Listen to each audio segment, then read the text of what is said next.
Hello guys, welcome back to my channel. வீடியோக்குள்ளே போகிறதுக்கு முன்னாடி மறக்காமல் அந்த வீடியோக்கு ஒரு லைக்கை போட்டுருங்க. லாஸ்ட் பார்ட்டில் நம்ம ஹீரோ சின்ன வயசுலேருந்தே கொடுமைப்படுத்திட்டு இருந்த விஷயம் அந்த வீட்டில் இருக்கிற பெரியவருக்கு தெரிய வந்துடுது. ஸோ அதனால் பையனை கூப்பிட்டு விடுறாரு. அவனுமே வந்து நிற்கிறான். கூடவே நம்ம செகண்ட் ஹீரோவும் வந்துட்டான். அவனுக்கு என்ன பிரச்சனைன்னா தெரியாது, சும்மா யதார்த்தமாக தான் வந்து நின்று பார்த்துக்கிட்டு இருக்கான். ஆனால் பெரியவர் அந்த முரட்டு பையில கூப்பிட்டு சேரில் உட்கார சொல்கிறாரு. அவனும் போய் உட்காடுறான். அதுக்கப்புறம் பக்கெட்டில் தண்ணி எடுத்துகிட்டு வாங்க அப்படின்னு வேலைக்காரவங்க கிட்ட சொன்னதும் அவங்களும் பக்கெட்டில் தண்ணி எடுத்துகிட்டு வந்துட்டாங்க. அவனோட தலையில் ஊற்று அப்படிங்கிற மாதிரி சொன்னதும் ஊற்றுறாங்க. அடுத்த நிமிஷமே அவனுக்கு கோவம் வந்து வாரி சுருட்டி எழுந்திருக்கிறான். உட்கார்றா அப்படிங்கிற மாதிரி சொல்லிட்டு உட்கார சொன்னதும் அவனும் வேற வழி இல்லாமல் உட்காந்துடுறான். அதுக்கப்புறம் 1 2 3 4 5ன்னு சொல்லிட்டு அவங்க பாட்டுக்கே ஒவ்வொரு பக்கெட்டாக எடுத்து ஊற்றிக்கிட்டே இருக்காங்க. கடைசியாக 6வது பக்கெட்டு தண்ணி ஊற்றுனதுக்கப்புறம் அவனால் அதுக்கு மேலே அந்த இடத்துல உட்கார முடியல. உடனே சேரை தள்ளி விட்டுவிட்டு கோவமாக எழுந்திருக்கிறான். உடனே இவர் கேட்குறாரு, ஒரு 6 பக்கெட்டு தண்ணி உன் மேலே ஊற்றுனதுக்கு உனக்கு இவ்வளோ கோவம் வருதே, உன்னால் பொறுத்துக்கிட்டு ஒரு இடத்துல உட்கார முடியல. ஆனால் 6 மணி நேரமாக இந்த பொண்ணை நீ தண்ணியில் நிற்க வச்சு கொடுமைப்படுத்தி இருக்க, அதுவும் நடுஜாமத்தில். அப்போ அந்த பொண்ணுக்கு எப்படி இருந்திருக்கும் அப்படிங்கிற மாதிரி சொல்லிட்டு கேட்குறாரு. சபாஸ், அவன் பொருள் எடுத்து அவனையே போட்ட கதையாத்தான் இருக்கு. ஆனாலும் அந்த பயலுக்கு கோவம் தான் வருது. நம்ம ஹீரோயினி வந்து இங்கே உடனே வத்தி வச்சுட்டாளா அப்படின்னு சொல்லிட்டு முறைச்சிக்கிட்டே இருக்கான். ஆனால் பெரியவர் இப்போ ஒரு மிகப்பெரிய ஒரு முடிவு எடுத்துட்டாரு. இதுக்கப்புறம் சரியா வராது. இந்த பையன் இவ்வளோ முரட்டுத்தனமா இந்த பொண்ணுக்கிட்ட நடந்துக்கிறான். அதுவும் இன்னும் கல்யாணமே ஆகலை இவங்க 2 பேருக்கு நடுவில். ஆனாலும் இந்த பையன் உரிமை எடுத்து இவ்வளோ கொடுமைப்படுத்துறான் அப்படின்னா நாளைக்கு கல்யாணம் ஆயிடுச்சுன்னா அந்த பொண்ணை இன்னும் என்னெல்லாம் பாடுபடுத்துவானோ. கண்ணுக்கு முன்னாடி இவனை பற்றி தெரிஞ்ச அந்த பொண்ணுக்கு இவனை கல்யாணம் பண்ணி வச்சு அந்த பொண்ணோட வாழ்க்கையை நான் கெடுக்க விரும்பலை அப்படிங்கிற மாதிரி சொல்லிக்கிட்டு இருக்காரு. இவன் முழிச்சுக்கிட்டே இருக்கான். அதுக்காக இப்போ என்னதான் சொல்ல வராரு அப்படின்னு சொல்லிட்டு உடனே அவர் போயிட்டு நம்ம ஹீரோயினோட அப்பா கிட்ட, உனக்கு நான் வாக்கு கொடுத்தது என்னமோ உண்மைத்தான், இவங்க 2 பேரும் பெரியவங்க ஆனதுக்கப்புறம் கல்யாணம் பண்ணி வைக்கிறேன்னு சொல்லிட்டு. ஆனால் இதுக்கப்புறம் இவ்வளோ தெரிஞ்சதுக்கப்புறமா நான் கல்யாணம் பண்ணி கொடுத்தேன்னா என் மனசாட்சி என்ன நிம்மதியாக இருக்க விடாது. அதனால நான் ஒரு முக்கியமான முடிவு எடுத்திருக்கேன்.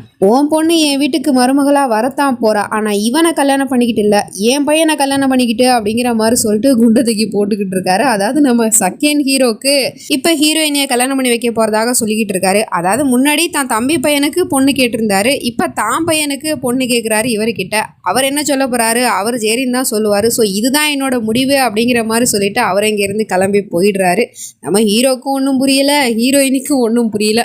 இந்த பையன் கோவத்தில் அங்கேருந்து கிளம்பி போயிடுறான். அங்கேருந்து போனவன் வீட்டில் போய் என்ன பண்ணிக்கிட்டு இருக்கான்னு தெரியல, ஒரே சத்தம் தான் கேட்குது.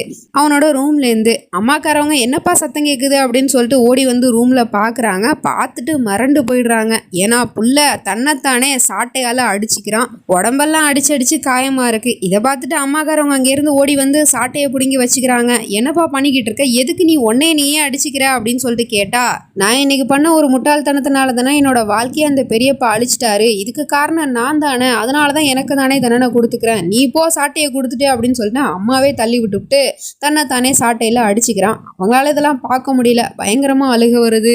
அதுக்கப்புறம் பெரியவரோட வீட்டில் இப்போ மாப்பிள்ளை சேஞ்ச் ஆகிட்டான் இல்லையா, ஸோ அதனால அந்த விஷயத்தை எல்லாருக்கும் தெரியப்படுத்தணும் அப்படிங்கிறதுக்காக ஒரு ஃபங்க்ஷன் மாதிரி வச்சு நடத்திக்கிட்டு இருக்காங்க. நம்ம ஹீரோ தான் இவளை ஃப்ரெண்டாக தானே பார்த்தான், அப்புறம் எப்படி கல்யாணத்துக்கு ஒத்துக்கிட்டான் அப்படின்னா வேற வழியே கிடையாது. அவர் தான் மூத்தவர், தன்னோட அப்பா. அவர் பேச்சை மீறி எதுவுமே இவனால் பண்ண முடியாது. அதனால இந்த கல்யாணத்தை பண்ணிக்கிறதுக்கு இவனும் ஒத்துக்கிட்டான். அப்புறம் ஒருத்தர் ஸ்வீட்டு ஊட்டி விட்டுட்டு இருக்காங்க. அதுக்கப்புறம் சேர்ந்து மொத்தமாக ஃபேமிலி எல்லாரும் டான்ஸ் ஆடிக்கிட்டு இருக்காங்க. அப்போ நம்ம ஹீரோயினி மட்டும் தனியாக ஹீரோ கூட கனவுல டூயட் ஆடிக்கிட்டு இருக்கா. என்னையா நடக்குது இங்கே அப்படிங்கிற மாதிரி தான் இருக்கு. ஏன்னா இவங்க 2 பேரும் ஒரு நல்ல ஃப்ரெண்ட்ஸுங்கிற மாதிரி தானே நமக்கு காட்டினாங்க. அதுக்கப்புறமா தான் தெரிய வருது நம்ம ஹீரோயினி இந்த பையில தான் காதலிச்சிட்டு இருந்திருக்கா அப்படின்னு சொல்லிட்டு. அதனால தான் அந்த முரடனை கண்டா பிடிக்கலையோ என்னமோ தெரியல. ஸோ இது மாதிரிலாம் இவ இமேஜினேஷன் பண்ணிக்கிட்டே இருக்கா. அதுக்கப்புறமா தான் தெரியுது அது கனவு அப்படின்னு சொல்லிட்டு. அப்புறம் ஒரு வழியாக ஃபங்க்ஷன்லாம் முடிஞ்சதுக்கப்புறம் தன்னோட வீட்டுக்கு வந்துட்டா. அப்போ கூட ஃப்ரெண்டுக்காரி கூப்பிட்டு ஒரு அட்வைஸ் பண்ணிக்கிட்டே இருக்கா. இது சரியா வரும்னு நீ நினைக்கிறியா? ஏற்கனவே அந்த முரட்டு பையன் உன்னை எப்போ பாரு கொடுமைப்படுத்திக்கிட்டு உன்னை ரொம்ப கஷ்டப்படுத்திக்கிட்டு இருந்தான். இருந்தாலும் நீ அதை பற்றி ஒரு வார்த்தை கூட வெளியே சொல்லவே இல்லை. இப்போ என்னடானா திடீர்னு தம்பிக்கு பேசி முடிச்சிட்டேன்னு சொல்கிறாங்க. இப்போ தம்பி கூட தான் உன் கல்யாணம்னு சொல்கிறாங்க. அவனை பற்றியும் உனக்கு தெரியும்ல, அவன் சரியான ப்ளே பாய். அவனை கல்யாணம் பண்ணிக்கிட்டா நீ நிம்மதியாக இருப்பியா? அவன் பல பொண்ணுங்க கூட சுற்றுறவன், அவன்லாம் உனக்கு செட் ஆவானா அப்படிங்கிற மாதிரி சொல்லிட்டு கேட்டா, அவன் என்னோட பெஸ்ட்டு ஃப்ரெண்டு, எனக்கு தெரியும் அவனோட கேரக்டர் இப்படி தான் அப்படின்னு சொல்லிட்டு. ஆனால் இப்போ எனக்கும் அவனுக்கும் கல்யாணம்னு சொல்லிட்டு பேசி முடிச்சாச்சுல, இதுக்கப்புறம் அவன் என்னோட மனசை கஷ்டப்படுத்துகிற மாதிரியோ எனக்கு துரோகம் பண்ணுற மாதிரியோ எந்த ஒரு விஷயத்தையும் அவன் பண்ண மாட்டான் அப்படிங்கிற மாதிரி சொல்லிட்டு அவளை ஆஃப் பண்ணுறா. சரி ஓகே, உனக்கு இதில் இஷ்டம்னா நான் இதுக்கப்புறம் பேசி என்ன ஆக போகுது அப்படின்னு சொல்லிட்டு ஃப்ரெண்டுக்கு வீட்டுக்காரையும் ஃப்ரீயாக விட்டுறா. அதுக்கப்புறம் நம்ம ஹீரோயினி ஹீரோ கிட்ட பேசலான்னு சொல்லிட்டு வரா போல். அப்போன்னு பார்த்தா அவனுக்கு யாரோ ஃபோன் பண்ணி கூப்பிடுறாங்க போல்.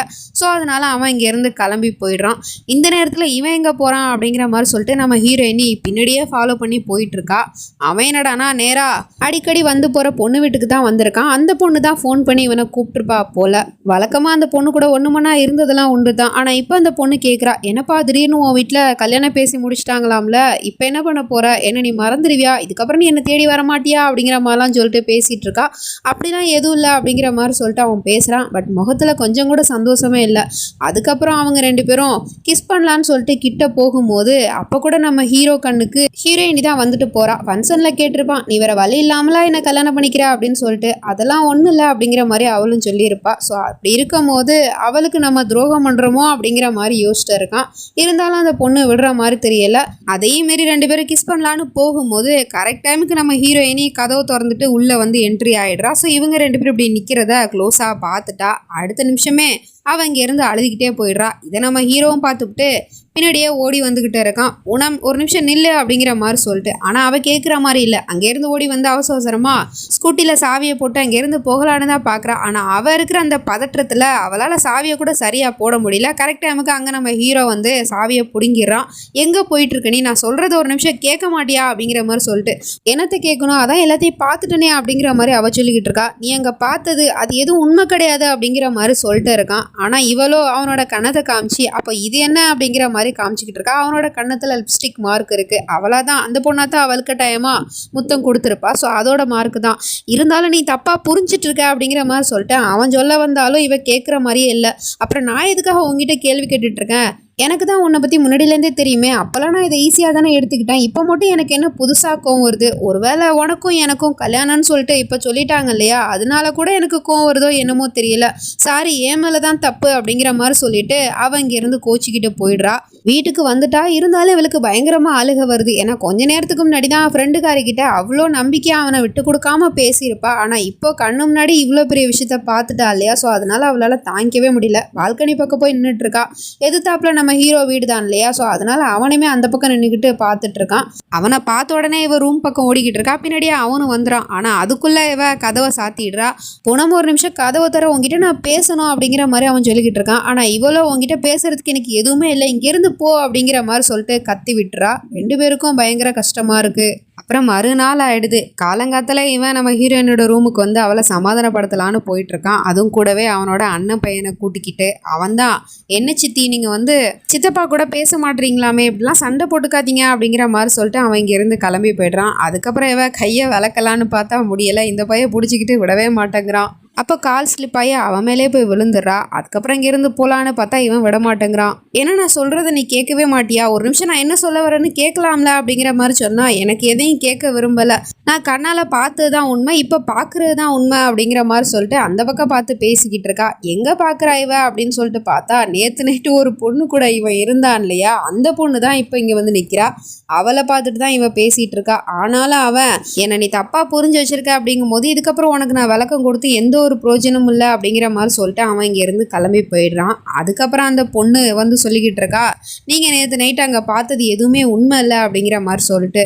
அதான் நான் எல்லாத்தையும் பார்த்துட்டேனே, அப்புறம் என்ன அவன் சொல்லி நீ இப்படி வந்து சொல்கிறியா அப்படின்னு கேட்டால், இல்லை எப்போதும் அவன் என்கிட்ட வந்துட்டு போகிறது என்னமோ உண்மை தான், ஆனால் நேற்று நைட்டு அவனோட நடவடிக்கையே சரியில்லை, அதை நானும் புரிஞ்சுக்கிட்டு அவன்கிட்ட கேட்டேன், ஒருவேளை கல்யாணமாக போகிறதுனால இப்படி பண்ணுறியா அப்படிங்கிற மாதிரி சொல்லிட்டு. ஆனால் அவன் அதுக்கு எந்த ஒரு பதிலும் சொல்லலை. ஆனால் அவனோட கண்ணை பார்த்து உண்மை என்னங்கிறத நான் புரிஞ்சுக்கிட்டேன்.